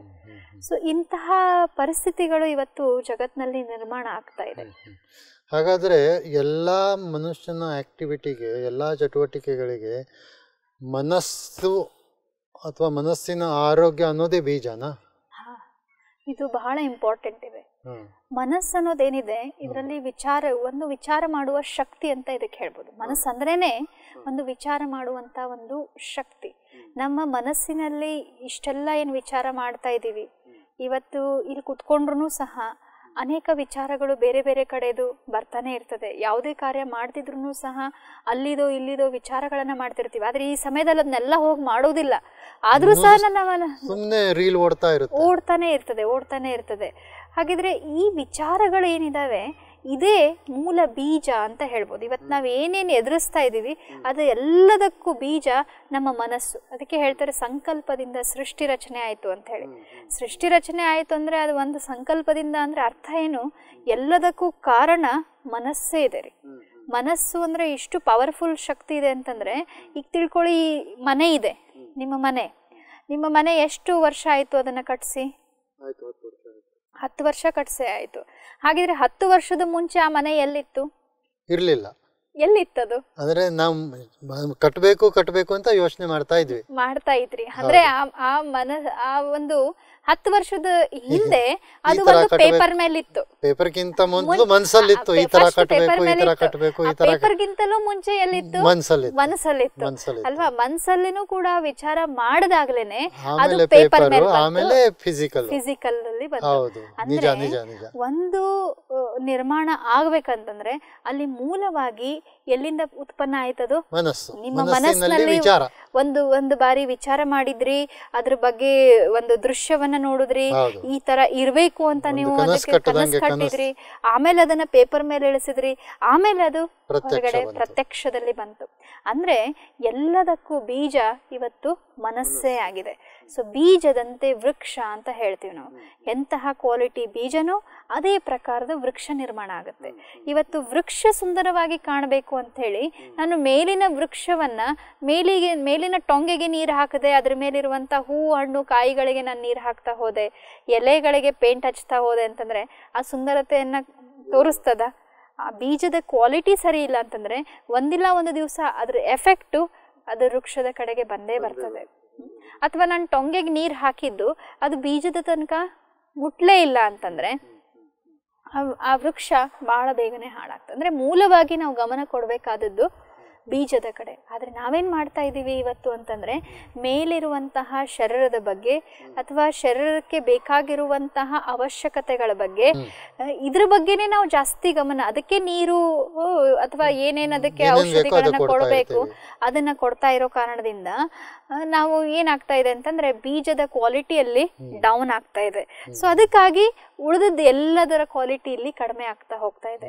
ಫಾರ್ ಎಕ್ಸಾಂಪಲ್ ಹೇಳ್ಬೇಕಂದ್ರೆ ಈಗ ನೀವು ನಾರ್ಮಲ್ ಇದ್ದೀರಾ, ಈ ಸಮಯದಲ್ಲಿ ನೀವು 10 ಗಂಟೆ ವರ್ಕ್ ಅನ್ನ ಆರಾಮಾಗಿ ಮಾಡ್ಬೋದು. ನಾರ್ಮಲ್ ಇದ್ದಾಗ ಅದು ಖುಷಿಯಲ್ಲಿ ಮಾಡ್ಬೋದು, ಎಂಜಾಯ್ ಮಾಡ್ತಾ ಮಾಡ್ಬೋದು, ಅಥವಾ ಒಂದು ಎಫಿಷಿಯೆಂಟ್ ಆಗಿ ಆ ಕಾರ್ಯವನ್ನ ನೀವು ಸರಳವಾಗಿ ಮಾಡ್ಬೋದು. ಅದೇ ನೀವಿವತ್ತು ಯಾವುದೋ ಒಂದು ರೋಗ ಬಂತು ಅಥವಾ ಯಾವುದೋ ಒಂದು ಕಾಯಿಲೆ ಬಂದಿದೆ, ಜ್ವರ ನೆಗಡಿ ಕೆಮ್ಮು ಬಂತು, ಸೊ ಅವಾಗ ನಿಮ್ಗೆ ಟಾರ್ಗೆಟ್ ಇದೆ, ನೀವು ಮಾಡ್ಲೇಬೇಕು 10 ಗಂಟೆ, ಅವಾಗ ನಿಮ್ಮ ಕೆಲಸ ಹೇಗಾಗತ್ತೆ? ಅವಾಗ ಕ್ವಾಲಿಟಿ ಚೆನ್ನಾಗಿರಲ್ಲ, ಮತ್ತೆ ಔಟ್ಪುಟ್ ಅನ್ಕೊಂಡಂಗೆ ಬರೋದಿಲ್ಲ. ಹೇಗೋ ಮಾಡ್ಬೇಕಲ್ಲ, ಟಾರ್ಗೆಟ್ ಕೊಟ್ಟಿದಾರಲ್ಲ, ಬಾಸ್ ಟಾರ್ಗೆಟ್ ಕೊಟ್ಟ ಅಂತ ಹೇಳಿ ನಾನು ಹೇಗೋ ಡ್ರ್ಯಾಗ್ ಮಾಡ್ಕೊಂಡು ಅದನ್ನ ನಾನು ಎಳಿತೀನಿ. ಅಲ್ಲಿ ಯಾವುದೇ ಪ್ರಕಾರದ ಫನ್ ಇರುವುದಿಲ್ಲ, ನನ್ನಲ್ಲಿ ಶಕ್ತಿ ಇರುವುದಿಲ್ಲ, ಅಥವಾ ಮುಂದೆ ಬಂದವರು ಹಿಂದೆ ಬಂದವ್ರಿಗೆಲ್ಲ ನಾನು ರೇಗ್ ಬಿಡ್ತೀನಿ, ನನ್ನ ಮಾನಸಿಕ ಸಂತುಲನ ಕಳ್ಕೊಂಡ್ ಬಿಡ್ತೀನಿ, ಡಿಸ್ಟರ್ಬ್ ಆಗ್ಬಿಡ್ತೀನಿ. ಇದರದೆಲ್ಲ ಕ್ವಾಲಿಟಿ ನನ್ನ ಕಾರ್ಯದ ಮೇಲೆ ಬೀಳ್ತದೆ. ಹೌದಲ್ಲ? ಹೇಗೆ ನಾನು ಡ್ರ್ಯಾಗ್ ಮಾಡ್ಕೊಂಡು ಹೋಗ್ಬಿಟ್ಟೆ. ಅದೇ ಒಂದ್ ವೇಳೆ ನಾನು ಅವತ್ತಿನ ದಿನ ಗ್ಯಾಪ್ ಕೊಟ್ಟು ನೆಕ್ಸ್ಟ್ ಡೇ ನಾನು ಒಂದ್ ವೇಳೆ ಏನಾದರೂ ಅದನ್ನ ಮಾಡಿದ್ದೆ ಆದ್ರೆ ಆ ಸಮಯದಲ್ಲಿ ಆ ಶರೀರಕ್ಕೆ ರೆಸ್ಟ್ ಸಿಕ್ಕು ಮತ್ತೆ ನಾನು ಇನ್ನೂ ಚೆನ್ನಾಗಿ ಆ ಕಾರ್ಯವನ್ನ 4 ಗಂಟೆಯಲ್ಲಿ ಮಾಡಿರುವಂತ ಕೆಲಸವನ್ನ ನಾನು ಅಂದ್ರೆ 8 ಗಂಟೆ ಮಾಡುವಂತ ಕೆಲಸವನ್ನ ನಾನು 4 ಗಂಟೆನಲ್ಲೇ ಪೂರ್ಣ ಮಾಡ್ಬೋದು. ಅಷ್ಟು ಎಫಿಷಿಯನ್ಸಿ ನನ್ನಲ್ಲಿ ಬಂದ್ಬಿಡ್ತದೆ. ಆದ್ರೆ ಇವತ್ತು ನಾವು ಏನ್ ನೋಡ್ತೀವಿ ಅಂತಂದ್ರೆ ಒಂದ್ ಕಡೆಗೆ ಗ್ಯಾಪ್ ಅಂದ್ಬಿಟ್ರೆ ಹೇಗ್ ಗ್ಯಾಪ್ ಆಗ್ಬಿಡ್ತಾರೆ ಅಂತಂದ್ರೆ ಪೂರ ಜಗತ್ತಿಂದ ಕಟ್ ಆಫೇ ಆಗ್ಬಿಟ್ರೇನೋ ಅಂತ ಹೇಳಿ. ಇವನ್ ನೀವು ಫೋನ್ ಮಾಡಿದ್ರು ಸಹ ಸ್ವಿಚ್ ಆಫ್ ಮಾಡಿರ್ತಾರೆ, ನಾಟ್ ರೀಚೇಬಲ್ ಬರುತ್ತೆ, ಫ್ಲೈಟ್ ಮೋಡಲ್ಲಿ ಹಾಕ್ಬಿಟ್ಟಿರ್ತಾರೆ, ಆ ತರ ಕಟ್ ಆಫ್ ಮಾಡ್ತಾರೆ. ಮಾಡಿದ್ರೆ ಆ ದನ ಕತ್ತೆ ಅಂತ ಹೇಳ್ತಾರಲ್ಲ ದುಡಿಯೋದು, ಅದಕ್ಕೂ ಕೂಡ ಮಿತಿ ಮೀರಿ ಇವತ್ತು ದುಡಿತಾರೆ, ಅಷ್ಟು ಎಫರ್ಟ್ ಅನ್ನ ಮಾಡ್ಲಿಕ್ಕೆ ಹೋಗ್ತಾರೆ. ಸೊ ಹಾಗಿದ್ರೆ ಅವ್ರ ಲೈಫ್ ನೀವು ವಿಚಾರ ಮಾಡಿ ನೋಡಿ, ಯಾವ ತರ ಎಕ್ಸ್ಟ್ರೀಮ್ ಅಲ್ಲಿ ಇವತ್ತಿನ ಲೈಫ್ ಹೋಗ್ತಾ ಇದೆ ಅನ್ನೋದನ್ನ ನಾವು ನೋಡ್ಬೋದು. ಸೊ ಅದಕ್ಕೆ ಇವೆಲ್ಲದಕ್ಕೂ ಮೂಲ ಕಾರಣ ನನ್ನ ಮನಸ್ಸಿಗೆ ನಾನು ಪೂರ್ಣವಾಗಿ ಸರಿಯಾಗಿ ಗಮನ ಕೊಡ್ಲಾರ್ದೆ ಇರೋದೇನೆ ಅಂತ ನಾನು ಹೇಳ್ಬೋದು. ಈ ಮನಸ್ಸಿಗೆ ಗಮನ ಕೊಡೋದು ಹೇಗೆ? ನಮಗೆ ಮನಸ್ಸಂತೂ ಫಿಸಿಕಲ್ ಏನೂ ಇಲ್ಲ. ಫಿಸಿಕಲ್ ವಸ್ತುಗಳಿಗೆ ನಾವು ಏನ್ ವಸ್ತು ಕೊಂಡ್ಕೊಂಡ್ರು ಅದಕ್ಕೆ ಗಮನ ಕೊಡ್ತೀವಿ. ಮನಸ್ಸಿಗೆ ಗಮನ ಕೊಡೋದು ಹೇಗೆ? ಮನಸ್ಸಿಗೆ ಗಮನ ಕೊಡೋದು ಇದು ಬಹಳ ಇಂಪಾರ್ಟೆಂಟ್ ಇದೆ. ನೀವು ಒಂದು ವಸ್ತುವನ್ನ ಖರೀದಿ ಮಾಡಿದ್ರೆ, ಈಗ ಕಾರನ್ನ ತಗೊಂಡ್ರಿ, ಅದಕ್ಕೆ ಗಮನ ಕೊಡ್ತಿರೋ ಇಲ್ವೋ? ಕೊಟ್ಟೆ ಕೊಡ್ತೀರಾ. ಇವತ್ತು ಕಾರ್ ತಗೊಂಡಿದೀವಿ ಅಂತಂದ್ರೆ ಅದ್ರ ಕರೆಕ್ಟ್ ಮೇಂಟೆನೆನ್ಸ್ ಆಗಬೇಕು ಅಂತ ಹೇಳಿ ಇಷ್ಟು ತಿಂಗಳು ಇರ್ತದೆ, ಅಷ್ಟು ತಿಂಗಳಿಗೆ ಶೆಡ್ಯೂಲ್ ಪ್ರಕಾರ ಮೇಂಟೆನೆನ್ಸ್ ಹೇಳಿದ ಪ್ರಕಾರ ನಾವು ಕರೆಕ್ಟ್ ಆಗಿ ಅದನ್ನ ತಗೊಂಡು ಹೋಗ್ತೀವಿ, ಸರ್ವಿಸಿಂಗ್ ಮಾಡ್ತೀವಿ, ನೋಡ್ಕೊಳ್ತೀವಿ. ಅದೇ ಪ್ರಕಾರ ಮೊಬೈಲು ಸಹ ಇಡೀ ದಿನ ಬ್ಯಾಟ್ರಿ ಡೌನ್ ಆಗುತ್ತೆ ಅಂತ ಹೇಳಿ ಅದನ್ನ ನಾವು ಚಾರ್ಜ್ ಮಾಡ್ತಾನೆ ಇರ್ತೀವಿ. ಅದೇ ಪ್ರಕಾರ ನೀವು ಒಂದ್ ಯಾವ್ದೋ ಮಷಿನ್ ತಗೊಂಡ್ ಬಂದ್ರು ಅದು ಮಧ್ಯೆ ಸಿಗ್ನಲ್ ಕೊಡ್ತಾ ಇರ್ತದೆ, ಸರಿ ಇಲ್ಲ, ನಾನು ನನ್ನ ಕೆಪಾಸಿಟಿ ಡೌನ್ ಆಗ್ತಾ ಇದೆ. ಆಮೇಲೆ ಅದ್ರ ವಾಯ್ಸ್ ಅಲ್ಲೂ ಚೇಂಜ್ ಆಗುತ್ತೆ, ಕಟ್ ಕಟ್ ಕಟ್ ಅಂತ ವಾಯ್ಸ್ ಬರ್ತದೆ. ಆವಾಗ್ಲೂ ನಾವು ಅದನ್ನ ಕೇರ್ ಮಾಡ್ಲಾರ್ದೇನೆ ಹಾಗೆ ಮಷಿನ್ ಇದೆ, ಅದನ್ನ ಎಷ್ಟು ಸಾಧ್ಯ ಇದೆ ಯೂಸ್ ಮಾಡ್ಬಿಡೋಣ ಅಂತ ಹಾಗೆ ಯೂಸ್ ಮಾಡ್ಬಿಟ್ರೆ 1 ಅವರ್ದ ಅದರ್ ಡೇ ಅದು ಹೋಗಿ ಡೆಡ್ ಆಗ್ಬಿಡ್ತದೆ.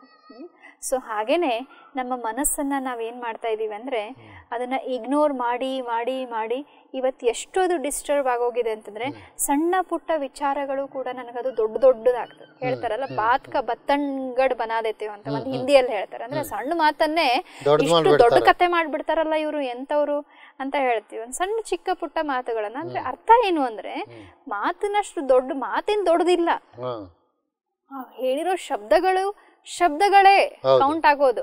ಆದ್ರೆ ನಾನು ತಗೊಳ್ಳೋದು ವಿಧಿ ಏನಾಗುತ್ತೆ ದೊಡ್ಡದಾಯ್ತು. ನಮ್ಮ ಮನಸ್ಸಿನಲ್ಲಿ ಇರೋ ವಿಚಾರಗಳು ಆ ರೀತಿ ಒಂದು ಪವರ್ಫುಲ್ ಆಗಿ ಒಂದು ನೆಗೆಟಿವ್ ಒಂದು ಭಾವನೆಗಳನ್ನ ಅಲ್ಲಿ ಉತ್ಪನ್ನ ಮಾಡ್ತೀವಿ. ಅಂದ್ರೆ ಮನಸ್ಸಿಗೂ ಕೂಡ ಹೇಗೆ ನಾವು ಒಂದು ವಸ್ತುವನ್ನ ಹೇಗೆ ಗಮನವನ್ನ ಕೊಡ್ತೀವಿ, ಅದು ಬಿಟ್ಟು ನೀವು ಶರೀರಕ್ಕೂ ನೋಡಿ ಎಷ್ಟು ಗಮನ ಕೊಡ್ತೀವಿ. ಈಗ ತಾನೇ ನಾವು ಚರ್ಚೆ ಮಾಡಿದ್ವಿ ಎಷ್ಟು ನಾವು ಶರೀರಕ್ಕೆ ಗಮನ ಕೊಡ್ತೀವಿ. ಒಳ್ಳೆ ಡ್ರೆಸ್ ಅಪ್ ಆಗ್ಬೇಕು, ನಂದು ಒಳ್ಳೆ ಫಿಗರ್ ಇರಬೇಕು, ಈ ತರ ನಾವ್ ಎಷ್ಟು ನಮ್ಮ ಶರೀರಕ್ಕೂ ಕೂಡ ಗಮನವನ್ನ ಹರಿಸ್ತಾನೆ ಇರ್ತೀವಿ. ಆದ್ರೆ ಮನಸ್ಸಿಗೆ ನಾವ್ ಎಷ್ಟು ಗಮನ ಹರಿಸ್ತೀವಿ? ಮನಸ್ಸಿಗೆ ಹರಿಸೋದೇ ಇಲ್ಲ. ಸೊ ಅದಕ್ಕಾಗಿ ನಾವು ಮನಸ್ಸಿಗೆ ಗಮನವನ್ನ, ಅದಕ್ಕಾಗಿ ಸಮಯವನ್ನ ತೆಗಿಬೇಕು. ಈಗ ನನ್ನ ಫಿಸಿಕಲ್ಗೂ ಕೂಡ ಶರೀರಕ್ಕೂ ಕೂಡ ಗಮನನೇ ಕೊಡ್ಲಿಲ್ಲ ಅಂತಂದ್ರೆ 1 ಅವರ್ದ ಅದರ್ ಡೇ ಅದಕ್ಕೆ ಕೆಟ್ಟೋಗ್ಬಿಡ್ತದೆ. ಸೊ ಅವಾಗ ನಾನು ರಿಪೇರಿ ಮಾಡ್ತೀನಿ ಅಂತ ಹೋದ್ರೆ ಅವಾಗ ಈ ಮುಂಚಿಂದನೇ ನಾನು ರೆಗ್ಯುಲರ್ ಆಗಿ ಅದನ್ನ ಕರೆಕ್ಟ್ ಆಗಿ ಮೇಂಟೈನ್ ಮಾಡ್ತಾ ಬಂದಿದ್ರೆ ಒಂದ್ ಸಮಯದಲ್ಲಿ ಅದು ಏನ್ ಬರ್ತದೆ ಅವಾಗ ನಾನು ಇನ್ನೂ ಚೆನ್ನಾಗಿ ಅದನ್ನ ಮಾಡ್ಬೋದು. ಆದ್ರೆ ಮನಸ್ಸಿನ ವಿಷಯದಲ್ಲಿ ನಾವೇನ್ ಮಾಡ್ತೀವಿ ಅಂತಂದ್ರೆ ಒಮ್ಮೆಲೆ ಯಾವಾಗ ಅದು ದೊಡ್ಡ ಆಘಾತ ಕೊಡ್ತದಲ್ಲ ಅವಾಗ ನಾವು ಅದು ಸರಿಪಡಿಸ್ಲಿಕ್ಕೆ ಹೋಗ್ತೀವಿ. ಆದ್ರೆ ಅವಾಗ ನಾವು ಅದಕ್ಕೆ ಏನೂ ಮಾಡ್ಲಿಕ್ಕೆ ಆಗೋದಿಲ್ಲ. ಅದಕ್ಕೆ ನಾವು ಮನಸ್ಸಿನ ಕಡೆಗೆ ಪ್ರತಿ ದಿನ ಪ್ರತಿ ಕ್ಷಣವೂ ಸಹ ನನ್ನ ಮನಸ್ಸಿನ ಕಡೆಗೆ ಗಮನ ಕೊಡೋದು. ಕೆಲಸ ಮಾಡ್ತಿರ್ಬೇಕಾದ್ರೆ ನಿತ್ಯದ ಚಟುವಟಿಕೆಗಳಲ್ಲಿ ತೊಡಗಿರ್ಬೇಕಾದ್ರೇನೆ ಮನಸ್ಸಿನ ಕಡೆ ಗಮನ ಕೊಡ್ಲಿಕ್ಕೆ ಆಗ್ತದ? ಹೌದು, ದಿನನಿತ್ಯದ ಕೆಲಸ ಮಾಡುವಾಗಲೇ ಮನಸ್ಸಿನ ಕಡೆ ಗಮನ ಕೊಡಬಹುದು, ಅವಶ್ಯವಾಗಿ ಕೊಡಬಹುದು. ಈಗ ನೀವು ಒಂದು ಯಾವುದೋ ಕಾರ್ಯವನ್ನ, ಈಗ ನಾನು ಎಕ್ಸಾಂಪಲ್ ತಗೊಂಡ್ವಲ್ಲ, ನಾವು ಬಸ್ ಮಿಸ್ ಮಾಡ್ಕೊಂಡ್ಬಿಟ್ಟ, ಆ ಸಮಯದಲ್ಲಿ ನಾನು ಆ ಮಗುವನ್ನ ತಗೊಂಡ್ ಹೋಗಿ ಬಿಡ್ಬೇಕು. ಈಗ ನನ್ನ ಶಾರೀರಿಕ ಪರಿಸ್ಥಿತಿ ಸರಿ ಇಲ್ಲ, ಆದ್ರೂ ಸಹ ನಾನು ಏನ್ ಮಾಡೋದು, ಹೆಂಗ್ ಮಾಡೋದು, ಬರೀ ಹೀಗೆ ಮಾಡ್ಬಿಡ್ತಾನೆ ಇವನು, ಹೀಗೆ ಮಾಡ್ತಾ ಹೋದ್ರೆ ಮುಂದೆ ಏನು, ಎಷ್ಟು ನಾವು ಅದ್ರ ಬಗ್ಗೆ ವಿಚಾರ ಮಾಡ್ತೀವಿ, ಏನೆಲ್ಲ ವಿಚಾರಗಳನ್ನ ಮಾಡ್ತೀವಿ. ಅವನ್ನ ತಗೊಂಡ್ ಹೋಗಿ ಬಿಡೋದು ಹೇಗೆ ಅಂತ ಇಷ್ಟೆಲ್ಲ ಮಾಡಿ ಫೈನಲಿ ಬಿಡೋದಂತೂ ನೀವೇನ ಬಿಟ್ಟು ಬರ್ತೀರಾ, ಆದ್ರೆ ಇಷ್ಟೆಲ್ಲ ನಿಮ್ ಕ್ವಾಲಿಟಿ ಏನಾಯ್ತಲ್ಲಿ ಡೌನ್ ಆಯ್ತು. ಅದೇ ಒಂದ್ ವೇಳೆ ಆ ಸಮಯದಲ್ಲಿ ಎನಿ ಹೌ ನಾನು ಬಿಡೋದೇ ಇದೆ ಅಂದ್ರೆ ಅದನ್ನೇ ನಾನು ಖುಷಿಯಾಗಿ ಬಿಟ್ಟಿದ್ರೆ ಏನೋ ಆಯ್ತು, ಇವತ್ತು ಮಿಸ್ ಆಯ್ತು, ಓಕೆ. ಸೊ ಆದ್ರೆ ನನ್ನ ಖುಷಿಗೆ ಅದಕ್ಕೆ ಏನು ಸಂಬಂಧ ಇಲ್ಲ, ಆ ಪರಿಸ್ಥಿತಿಗೆ ನನಗೆ ಏನು ಸಂಬಂಧ ಇಲ್ಲ. ಅದು ಏನೇ ಇರಲಿ, ಅದು ನನ್ನ ಖುಷಿ ನಾನು ಕಳ್ಕೊಳ್ಬಾರ್ದು ಅಂಥೇಳಿ ನಾನು ಏನಾದರೂ ಅದ್ರ ಬಗ್ಗೆ ಗಮನ ಕೊಟ್ಟಿದ್ರೆ ಆದರೆ, ಅಲ್ಲಿ ಗಮನ ಹರಿಸಿದ್ದೇ ಆದರೆ, ಅವಶ್ಯವಾಗಿ ನೀವು ಸೇಫ್ ಆಗಿ ಇನ್ನೂ ಚೆನ್ನಾಗಿ ಅವ್ರನ್ನ ಬಿಟ್ಟು ನಿಮ್ಮ ಮನಸ್ಸಿನ ಕ್ವಾಲಿಟಿಯನ್ನು ಸರಿಯಾಗಿ ಇಟ್ಕೊಂಡು ಇನ್ನೂ ನೀವು 2-3 ಕೆಲಸಗಳನ್ನ ಎಕ್ಸ್ಟ್ರಾ ಆ ಮನಸ್ಸಿನಿಂದ ನೀವು ತಗೊಳ್ಬಹುದು. ಪ್ರತಿ ಕೆಲಸ ಮಾಡುವಾಗಲೂ ನಾವು ಮನಸ್ಸಿನ ಕಡೆ ಗಮನ ಕೊಡಬಹುದು, ಬಹಳ ಗಮನ ಇದು ಅವಶ್ಯಕ ಇದೆ. ಆದ್ರೆ ಇವತ್ತು ಅದಕ್ಕೆ ಯಾವುದೋ ಒಂದು ಲಗಾಮ ನಾವು ಕೊಡ್ತಾ ಇರ್ಲಾರ್ದ ಕಾರಣ ಅದಕ್ಕಾಗಿ ಅದಕ್ಕೆ ನಾವು ಒಮ್ಮೊಮ್ಮೆ ಹೇಳ್ತೀವಲ್ಲ, ಮನಸ್ಸಂದ್ರೆ ಒಂದು ಹೊಚ್ಚು ಕುದುರೆ ಇದ್ದಾಗ್ರಿ, ಹೇಗೇಗೋ ಓಡುತ್ತೆ ಅಂದ್ರೆ ಅರ್ಥ ಏನು, ನನ್ನ ಕಂಟ್ರೋಲ್ ಅದ್ರ ಮೇಲೆ ಇಲ್ಲ. ಯಾವ್ದು ಸರಿ ಇದೆ, ಯಾವ್ದು ತಪ್ಪಿದೆ, ಈ ಸಮಯದಲ್ಲಿ ನಾನು ಏನ್ ವಿಚಾರ ಮಾಡ್ಬೇಕು, ಏನ್ ವಿಚಾರ ಮಾಡಬಾರ್ದು. ಈಗ ಮಾತಿನ ಮೇಲೆ ಬಹಳ ಚೆನ್ನಾಗಿ ಕಂಟ್ರೋಲ್ ಮಾಡ್ತೀವಿ. ಇಂಥ ಸ್ಥಾನದಲ್ಲಿ ನಾನು ಇದೇ ತರ ಮಾತಾಡ್ಬೇಕು ಅಂತ ಹೇಳಿ, ಅದೇ ವಿಚಾರಗಳ ವಿಷಯ ಬಂದಾಗ ಅದೇ ಸಮಯದಲ್ಲಿ ನಾನು ಬೇಕಾದ ವಿಚಾರ ಮಾಡ್ಬೋದು. ನಿಮ್ ಎದುರುಗಡೆಗೆ ನೀವು ಇಂಟರ್ವ್ಯೂ ಆಗಿ ಬಂದಿದ್ದೀರಿ, ಬಹಳ ಒಳ್ಳೊಳ್ಳೆ ಶಬ್ದಗಳನ್ನ ತಗೊಂಡು ನನ್ನ ಎದುರುಗಡೆಗೆ ಮಾತಾಡ್ತೀರಿ, ಹಾಗಂತೇಳಿ ನಿಮ್ ಮನಸ್ಸಿನಲ್ಲಿ ನೀವು ನನ್ನ ಬಗ್ಗೆ ಒಳ್ಳೆ ವಿಚಾರ ಮಾಡ್ತೀರಿ ಅಂತ ಇದೇನಾ? ಇಲ್ಲ, ಮನಸ್ಸಿನಲ್ಲಿ ನಾನು ಏನ್ ಬೇಕಾದ್ರೂ ವಿಚಾರ ಮಾಡ್ಬೋದು, ಹೇಗ್ ಬೇಕಾದ್ರೂ ವಿಚಾರ ಮಾಡ್ಬೋದು. ಅದಕ್ಕೆ ಯಾರೂ ಒಂದು ಲಗಾಮ್ ಅನ್ನೋದು ಕೊಟ್ಟೇ ಇಲ್ಲ. ಸೊ ಈ ಒಂದು ನಾವು ಮನಸ್ಸಿನ ಬಗ್ಗೆ ನಾವು ಅಷ್ಟೇ ಗಮನ, ಹೇಗೆ ನಾವು ಫಿಸಿಕಲಿ ಇವತ್ತು ನಾವೆಲ್ಲರ ಎದುರುಗಡೆಗೆ ಚೆನ್ನಾಗಿರ್ಬೇಕು ಅಂತ ನಾವು ಎಷ್ಟು ಗಮನ ಕೊಡ್ತೀವಿ, ಅಷ್ಟು ಗಮನವನ್ನು ನಾವು ಒಂದ್ ವೇಳೆ ಮನಸ್ಸಿಗೆ ಕೊಟ್ಟಿದ್ದೆ ಆದರೆ ಅವಶ್ಯವಾಗಿ ನನ್ನ ಮನಸ್ಸು ಸದೃಢ ಆಗುತ್ತೆ. ಆ ಮನಸ್ಸಿನ ಸದೃಢತೆಯಿಂದ ಅದು ಶರೀರದ ಮೇಲೆ ಎಫೆಕ್ಟ್ ಬೀಳ್ತದೆ. ಆ ಶರೀರದ ಎಫೆಕ್ಟ್ ನಂದು ಎಷ್ಟು ಚೆನ್ನಾಗಿರ್ತದೋ ಅವಶ್ಯವಾಗಿ ಮುಂಬರುವ ಪರಿಸ್ಥಿತಿಗಳನ್ನು ನಾನು ಬಹಳ ಚೆನ್ನಾಗಿ ಒಂದು ಸುಸಜ್ಜಿತವಾಗಿ ಅಕ್ಯುರೇಟ್ ಆಗಿ ನಾನು ಅದನ್ನ ಎದುರಿಸಲಿಕ್ಕೆ ಸಾಧ್ಯ ಆಗ್ತದೆ. ಆವಾಗ ಖುಷಿನೂ ಸಿಗ್ತದೆ, ಆವಾಗ ನನಗೆ ಖುಷಿನೂ ಕೂಡ ಹೆಚ್ಚಾಗ್ತದೆ. ಹಾಗಾದ್ರೆ ಈ ಖುಷಿ ನಿರಂತರವಾಗಿ ಇಟ್ಕೊಳ್ಳೋದು ಹೇಗೆ? ನಿರಂತರ ಅಂತಂದ್ರೆ ಅದು ಸದಾ ಕಾಲಕ್ಕೂ ಕೂಡ ಇರುವಂತದ್ದು. ಸದಾ ಕಾಲ ಇರಬೇಕು ಅಂತಂದ್ರೆ ನಿಮ್ಮ ಮನಸ್ಸಿನ ಶಕ್ತಿಯನ್ನ ನೀವು ಹೆಚ್ಚು ಬೆಳೆಸ್ಕೊಳ್ತಾ ಹೋಗ್ತೀರಿ. ಈಗ ನೋಡಿ, ಶಾರೀರಿಕ ಶಕ್ತಿನೂ ಕೂಡ ಇಮ್ಯುನಿಟಿ ಪವರ್ ಇದ್ರಲ್ಲಿ ಎಷ್ಟಿದೆ ಅಷ್ಟೇನಾಗುತ್ತೆ, ಬರುವಂತ ಹೊರಗಡೆ ಬ್ಯಾಕ್ಟೀರಿಯಾಸ್ ಇದಾವೆ ಅಥವಾ ಹೊರಗಡೆ ಎಷ್ಟು ರೋಗಾಣುಗಳಿದೆ ಅದು ನಿಮ್ಮ ಮೇಲೆ ಎಫೆಕ್ಟ್ ಆಗುದಿಲ್ಲ. ಯಾಕೆ? ನಿಮ್ಮ ಇಮ್ಯುನಿಟಿ ಸಿಸ್ಟಮ್ ಸ್ಟ್ರಾಂಗ್ ಇದೆ ಅಂತ. ಹಾಗೇನೆ ಪರಿಸ್ಥಿತಿಗಳು ಇದು ಮೇಲೆ ಕೆಳಗೆ ಆಗ್ತಾನೆ ಇರ್ತದೆ. ಒಮ್ಮೆ ಒಳ್ಳೇದು ಬರ್ತದೆ, ಒಮ್ಮೊಮ್ಮೆ ಕೆಟ್ಟದ್ದು ಬರ್ತದೆ, ಅಥವಾ ವೆರೈಟಿ ರೂಪದಲ್ಲಿ ನಮ್ಮ ಎದುರುಗಡೆಗೆ ಬರ್ತದೆ. ಅದು ನನ್ನ ಮನಸ್ಸಿಗೆ ಎಫೆಕ್ಟ್ ಮಾಡಬಾರ್ದು. ನಾನು ಸದಾ ಕಾಲಕ್ಕೂ ಖುಷಿಯಾಗಿರ್ಬೇಕು ಅಂತಂದ್ರೆ ನನ್ನ ಮಾನಸಿಕ ಇಮ್ಯುನಿಟಿ ಸಿಸ್ಟಮ್ ಅನ್ನ ನಾನು ಡೆವಲಪ್ ಮಾಡ್ಕೊಳ್ಬೇಕು, ಮನಸ್ಸನ್ನ ಶಕ್ತಿಶಾಲಿ ಮಾಡ್ಕೊಳ್ಬೇಕು. ಇವತ್ತಿನ ಪ್ರೆಸೆಂಟ್ ಎರಾದಲ್ಲಿ ಅಥವಾ ಯುಗದಲ್ಲಿ ಈ ಮನಸ್ಸನ್ನ ನಾವು ಎಷ್ಟು ಸದೃಢಪಡಿಸ್ಕೊಳ್ತೀವಿ, ಇನ್ನ ಮುಂಬರುವಂತ ಪರಿಸ್ಥಿತಿಗಳನ್ನ ನಾವು ಬಹಳ ಸಹಜವಾಗಿ ಎದುರಿಸಲಿಕ್ಕೆ. ಅಂದ್ರೆ ಮನಸ್ಸಿನ ಇಮ್ಯುನಿಟಿ ಸಿಸ್ಟಮ್ ಅನ್ನ ಚೆನ್ನಾಗಿ ಬೆಳೆಸ್ಕೊಂಡು ಬಂದ್ರೆ ನಾವು ಸತತವಾಗಿ ಖುಷಿಯಲ್ಲಿ ಇರಬಹುದು. ಇವಾಗ ಈ ಮನಸ್ಸನ್ನ ಇಮ್ಯುನಿಟಿ ಸಿಸ್ಟಮ್ ಬೆಳೆಸ್ಕೊಳ್ಳೋದಾಗ್ಲಿ ಅಥವಾ ಮನಸ್ಸಿನ ಶಕ್ತಿ ಬೆಳೆಸೋದಾಗ್ಲಿ, ಇದು ನನಗೆ ಬೀಜ ಇದ್ದಂಗಿದೆ. ಇದರಿಂದಾನೇ ನನ್ನ ದೈಹಿಕ ಆರೋಗ್ಯನೂ ಚೆನ್ನಾಗಿರುತ್ತೆ, ಇದರಿಂದಾನೇ ನಾನು ಎಲ್ಲ ಪರಿಸ್ಥಿತಿನ ಚೆನ್ನಾಗಿ ಎದುರಿಸ್ಬೋದು, ಇದರಿಂದಾನೇ ನಾನು ಖುಷಿಯಾಗಿರ್ಬೋದು. ಇದು ನನಗೆ ಸ್ಟೆಪ್ಸ್ ಗೊತ್ತಾಯಿತು. ಮನಸ್ಸಿನ ಇಮ್ಯುನಿಟಿ ಚೆನ್ನಾಗಿದ್ದರೆ ಮನಸ್ಸಿನ ಆರೋಗ್ಯ ಚೆನ್ನಾಗಿರುತ್ತೆ, ಮನಸ್ಸಿನ ಆರೋಗ್ಯ ಚೆನ್ನಾಗಿದ್ದರೆ ದೇಹದ ಆರೋಗ್ಯ ಚೆನ್ನಾಗಿರುತ್ತೆ, ದೇಹದ ಆರೋಗ್ಯ ಚೆನ್ನಾಗಿದ್ದರೆ ನಾನು ಪರಿಸ್ಥಿತಿಯನ್ನು ಎದುರಿಸ್ಬೋದು, ಪರಿಸ್ಥಿತಿಯನ್ನು ಸಕ್ಸಸ್ಫುಲ್ ಆಗಿ ಎದುರಿಸಿದರೆ ನಾನು ಖುಷಿ ನಿರಂತರವಾಗಿರುತ್ತೆ.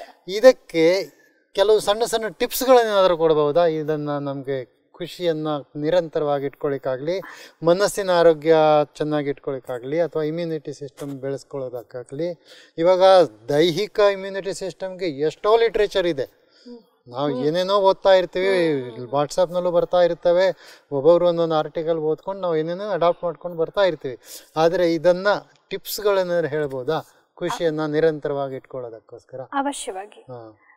ಈಗ ಯಾವುದೇ ಪರಿಸ್ಥಿತಿಗಳು ಎದುರಾಗ್ಲಿ ಅಥವಾ ಏನೇ ನಡೀತಾ ಇರಲಿ, ಈ ಜೀವನವನ್ನ ಒಂದು ಆಟದ ರೂಪದಲ್ಲಿ ಅಥವಾ ಒಂದು ನಾಟಕದ ರೂಪದಲ್ಲಿ ನಾನು ಅಬ್ಸರ್ವರ್ ಆಗಿ ಎಷ್ಟಿರ್ತೀನಿ, ಎಷ್ಟು ಪದೇ ಪದೇ ನಾನು ಹೊರಗಡೆ ನಿಂತ್ಕೊಂಡು ಈ ಒಂದು ಆಟವನ್ನ ನೋಡೋದನ್ನ ಪ್ರಾಕ್ಟೀಸ್ ಮಾಡ್ತೀನಿ, ಅಬ್ಸರ್ವರ್ ಆಗ್ತೀನಿ, ಅಷ್ಟು ಅಲ್ಲಿ ನನಗೆ ಅದರ ಎಫೆಕ್ಟ್ ನನ್ನ ಮೇಲೆ ಬೀಳೋದಿಲ್ಲ. ಈಗ ನೀವು ಯಾವುದೇ ಒಂದು ಮೂವಿ ನೋಡ್ಬೇಕಾದ್ರೆ ಕೆಲವರು ಅದ್ರೊಳಗಡೆ ಇಷ್ಟು ಮುಳುಗ್ಬಿಡ್ತಾರೆ ಅಂತಂದ್ರೆ ಅಲ್ಲತ್ರ ಇವರು ಅಳ್ತಾರೆ, ಅಲ್ಲಿ ನಕ್ಕರೆ ಇವರು ನಗ್ತಿರ್ತಾರೆ. ಕೆಲವ್ರು ಇರ್ತಾರೆ ಅವ್ರು ಹೇಗ್ ನೋಡ್ತಾರೆ ಅಂತಂದ್ರೆ ಅಲ್ಲಿ ಹೊಡಿತಾ ಇದ್ದಾನೆ, ಏನ್ ಚೆನ್ನಾಗಿ ಹೊಡಿತಾ ಇದ್ದಾನ್ರಿ, ಏನ್ ಎಷ್ಟು ಚೆನ್ನಾಗಿ ನಡೀತಾ ಇದೆ, ಪ್ರತಿಯೊಂದು ಸೀನನ್ನು ಅವ್ರು ಎಂಜಾಯ್ ಮಾಡ್ತಾರೆ, ಎಷ್ಟು ಚೆನ್ನಾಗಿದೆ, ಅವ್ರು ಎಷ್ಟು ಎಂಜಾಯ್ ಮಾಡ್ತಾರೆ. ಯಾಕೆ ಎಂಜಾಯ್ ಮಾಡಿದ್ರು ಅಂತಂದ್ರೆ ಆ ಒಂದು ನಾಟಕದಿಂದ ಹೊರಗಡೆ ಇದ್ಕೊಂಡು ಅವ್ರು ಅದನ್ನ ನೋಡ್ತಾ ಇದ್ದಾರೆ. ಅದೇ ಈ ಜೀವನ ರೂಪಿ ನಾಟಕದಲ್ಲಿ ಫಸ್ಟ್ ನಮ್ಗೆ ಟಿಪ್ ಅನ್ನೋದು ಫಸ್ಟ್ ಅಂದ್ರೆ ಏನು, ಇವಾಗ ನನಗೆ ನೀವು ಹೇಳಿದ್ದು ಇವತ್ತಿನ ಚರ್ಚಲ್ಲಿ ನನಗೆ ಒಂದು ಪರ್ಮನೆಂಟ್ ಖುಷಿ ಸಿಗೋದಕ್ಕೆ ಒಂದು ಹ್ಯಾಂಡಲ್ ಸಿಕ್ದಂಗೆ ಆಯಿತು ನನಗೆ ಇವತ್ತು. ನಾನು ಆಬ್ಸರ್ವರ್ ಆಗಿ ಮಧ್ಯ ನನ್ನ ನಿತ್ಯದ ಕೆಲಸಗಳನ್ನು ಆಬ್ಸರ್ವರ್ ಆಗಿ ನೋಡ್ತಾ ಇದ್ರೆ, ಅಥವಾ ನಾನು ಸಿನಿಮಾ ಹಾಲ್ನಲ್ಲಿ ಇದೀನಿ ಅಂತ ಅಂದ್ಕೊಂಡು ನೋಡ್ತಾ ಇದ್ರೆ ನನ್ನ ಮನಸ್ಸಿನ ಆರೋಗ್ಯ ಬೆಳೆಸ್ಕೋಬಹುದು, ಶರೀರದ ಆರೋಗ್ಯ ಬೆಳೆಸ್ಕೋಬಹುದು, ಪರಿಸ್ಥಿತಿ ಎದುರಿಸ್ಕೋಬಹುದು, ಖುಷಿ ನಿರಂತರವಾಗಿ ಇಟ್ಕೋಬಹುದು. ಇದು ನನಗೆ ಬಹಳ ಸಂತೋಷ ಕೊಡ್ತು ಅಕ್ಕವ್ರೆ, ಬಹಳ ಖುಷಿ ಆಯಿತು ನನಗೆ. ತುಂಬ ಧನ್ಯವಾದಗಳು. ನೋಡಿದಿರಾ ವೀಕ್ಷಕರೇ, ಖುಷಿ ಬಗ್ಗೆ ಎಷ್ಟು ಚೆನ್ನಾಗಿ ಅಕ್ಕನವರು ವಿವರಣೆ ಮಾಡಿದರು. ಇನ್ನೂ ಕೆಲವು ವಿಷಯಗಳನ್ನು ಮುಂದಿನ ಸಂಚಿಕೆಗಳಲ್ಲಿ ನಾವು ಅವಶ್ಯವಾಗಿ ಚರ್ಚಿಸೋಣ. ಅಲ್ಲಿವರೆಗೆ ನಮಸ್ಕಾರ.